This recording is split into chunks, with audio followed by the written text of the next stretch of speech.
हरे कृष्णा। भविष्य उत्तर पुराण के अनुसार गांडीवधारी अर्जुन ने एक बार श्री कृष्ण से विनम्रता पूर्वक पूछा कि हे जनार्दन, कृपया आप मुझे एकादशी के व्रत का महात्म्य बताएं। कृपया मुझ पर अपनी करुणा बरसाते हुए मेरी जिज्ञासा शांत करें।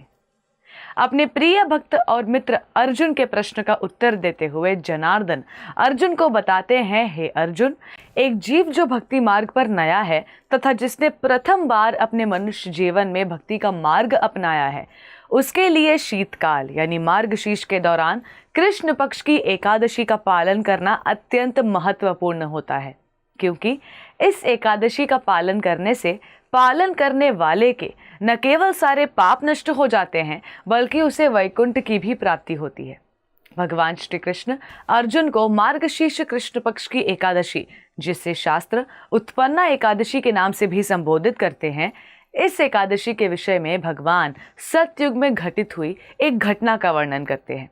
श्री कृष्ण कहते हैं कि सतयुग में मूरा नाम का एक दैत्य था जिसने तीनों लोकों में हाहाकार मचा कर रखा था। दैत्य मूरा का उत्पात इतना फैल गया था कि देवता भी इसे संभाल नहीं पा रहे थे। स्वयं इंद्रदेव की सत्ता भी हिल गई थी और त्रहीमाम त्रहीमाम की गुहार लगाते हुए इंद्रदेव सभी देवताओं सहित देवों के देव महादेव के पास पहुंच गए। महादेव ने देवताओं को परमेश्वर भगवान श्री विष्णु के पास जाने को कहा और उनसे मूरा नामक इस समस्या का हल समझाने को कहा। देवगण जब क्षीर सागर में श्री विष्णु के पास जाकर उनसे अपने परित्राण का मार्ग पूछने लगे, तब उन्होंने देवताओं के साथ मिलकर अपने नेतृत्व में मूर दैत्य के साथ युद्ध किया था।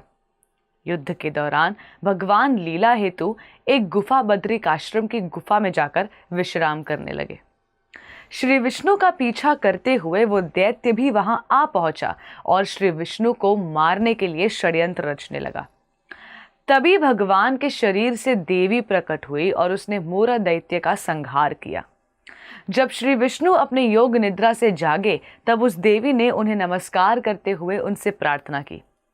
देवी के पराक्रम और भक्ति को देखते हुए श्री विष्णु ने उस देवी को आशीर्वाद दिया कि क्योंकि तुम्हारा जन्म 11वें दिन हुआ है, इसलिए तुम्हारा नाम आज से एकादशी हुआ, और जो भी कोई कृष्ण पक्ष तथा शुक्ल पक्ष की एकादशी का निष्ठावान होकर व्रत धारण करेगा, उसे मेरी कृपा अवश्य लाभ होगी।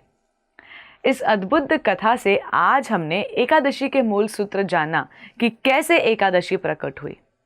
पुराणों से हमें ये पता चलता है कि कोई भी व्यक्ति अगर एकादशी के पावन अवसर पर भगवान श्री कृष्ण की कथा का श्रवण बिंदु मात्र भी कर लेता है तो भी उसके सारे पापों से उसे मुक्ति मिल जाती है।